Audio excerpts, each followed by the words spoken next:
There was a time when anyone would be scared and tremble upon hearing the name of George Soros. Also known as the most dangerous man in financial history, Soros wasn't just a billionaire. This man is a carnivore of the first order. Take 81,000 to buy. Buy 48,000.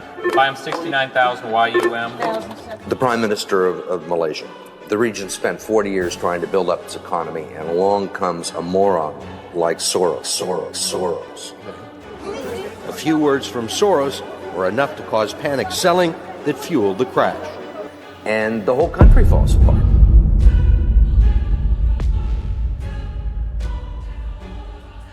He was one of the richest individuals in the entire history of mankind.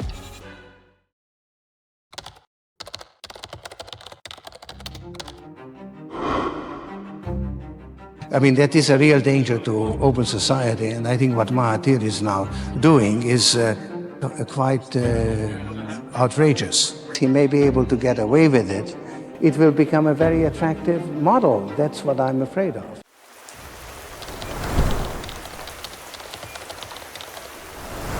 As the 1997 Asian financial crisis deepened, Malaysia found itself in the crosshairs of global speculators. The crisis wasn't just a regional catastrophe, it was an economic assault, and Malaysia was one of its biggest targets. While the ringgit had been relatively stable in the early days, the events in Thailand sent shockwaves through investor confidence, making Malaysia vulnerable to speculative attacks. The Malaysian economy, once a beacon of Southeast Asia's success, faced an unprecedented crisis. The ringgit came under relentless pressure, falling from 2.5 to 1 USD to as low as 4.7 to 1 USD in a matter of months. This dramatic devaluation meant that Malaysia's import costs surged, hitting businesses and citizens alike. The value of the Kuala Lumpur Stock Exchange, KLSE, dropped by nearly 80%, wiping out billions in investments and leaving the financial sector dangerously exposed. Malaysia's banking system, which had thrived during the economic boom of the 1990s, now faced its greatest challenge. Many banks, heavily exposed to foreign loans, struggled to stay afloat as the ringgit's devaluation doubled the cost of their dollar-denominated debts. Non-performing loans, NPLs, surged, and what had once been a symbol of Malaysia's modernization was now on the brink of collapse. The impact on ordinary Malaysians was devastating. Thousands of businesses shuttered their doors, unable to cope with rising costs and plummeting revenues. Unemployment surged to over 4.5%, leaving tens of thousands jobless almost overnight. For those lucky enough to keep their jobs, salary cuts became the norm, with many workers seeing their wages slashed by 20–30%. The middle class, which had grown rapidly during the economic boom, now faced the harsh reality of diminished purchasing power and mounting debts. For Malaysian families, the crisis wasn't just an economic downturn, it was a personal catastrophe. Savings evaporated, homes were lost, and dreams of a better future were shattered. With inflation soaring and the cost of living rising, even basic necessities became a struggle for many. The sense of despair was widespread as the nation grappled with the worst economic crisis in its history. The world watched Malaysia with sad eyes. The United States, Malaysia's largest investor, along with the IMF and the World Bank, called an emergency meeting in Hong Kong to address the escalating crisis in Southeast Asia. Global leaders, economists, and financial institutions convened to discuss strategies to stabilize the region. For Malaysia, this meeting represented both a lifeline and a stage for a pivotal showdown. Tun Dr. Mahathir Mohamad, Malaysia's resolute Prime Minister, had his sights set on George Soros. He publicly blamed the billionaire speculator for deliberately targeting Malaysia, profiting from the suffering of its citizens and destabilizing economies across the region. In a series of fiery speeches, Mahathir condemned Soros as the architect of the crisis, calling out the dark side of financial speculation. The emergency meeting in Hong Kong wasn't just a gathering of minds, it was a battlefield of ideologies. On one side stood George Soros, a financial powerhouse with a reputation for breaking economies. On the other was Tun Dr. Mahathir Mohamad, a leader determined to protect his nation's sovereignty and people. The world held its breath as these two titans prepared to clash, each representing conflicting visions of global finance. This wasn't just about Malaysia's economy, it was about its future. How could a small Southeast Asian nation stand up to the immense forces of global speculation? As Mahathir and Soros prepared to face each other, the stakes couldn't have been higher. The stage was set, and the world eagerly awaited the outcome of one of the most dramatic moments in modern economic history.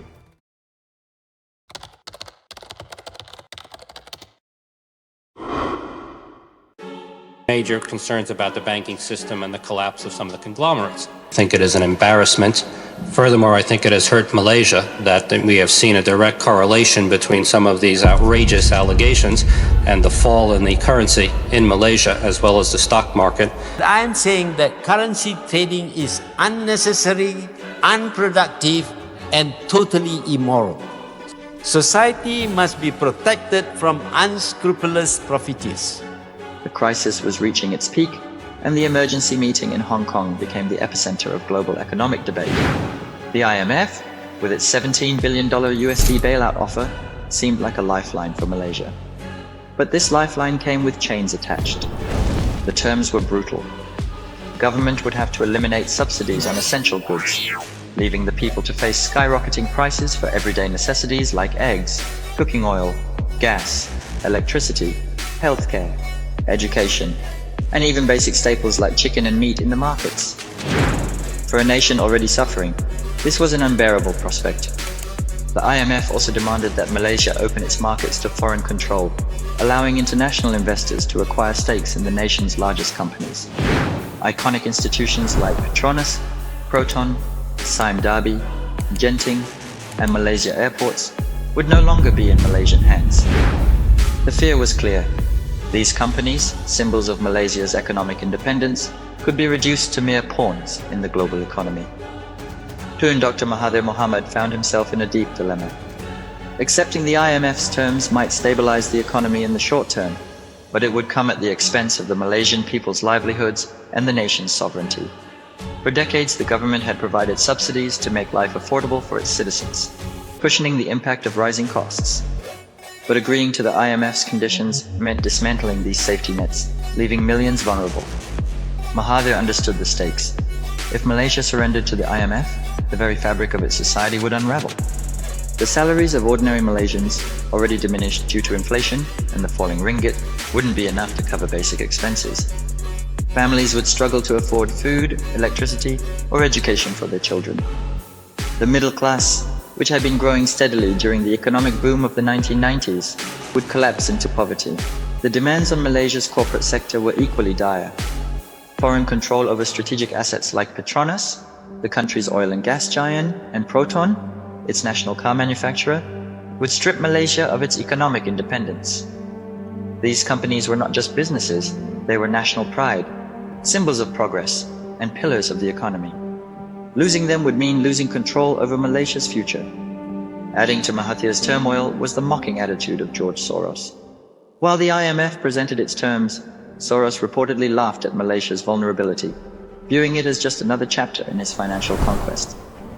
To him, Malaysia was merely a pawn in the larger game of global finance, a nation too small to fight back and too dependent to survive on its own.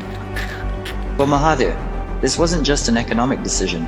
It was a moral and existential one. Surrendering to the IMF would mean admitting defeat, not just for Malaysia, but for its people and its dreams of independence. He faced immense pressure from all sides, global institutions, international investors, and even his own government officials, some of whom believed the IMF bailout was the only way forward. But Mahathir couldn't shake the image of ordinary Malaysians, workers, farmers, families, struggling to survive under the weight of IMF austerity. He knew that any decision made in Hong Kong would ripple through every corner of Malaysia, affecting millions of lives. The stakes couldn't have been higher, and Mahathir had to make a choice: bow to international pressure or fight back with everything Malaysia had left.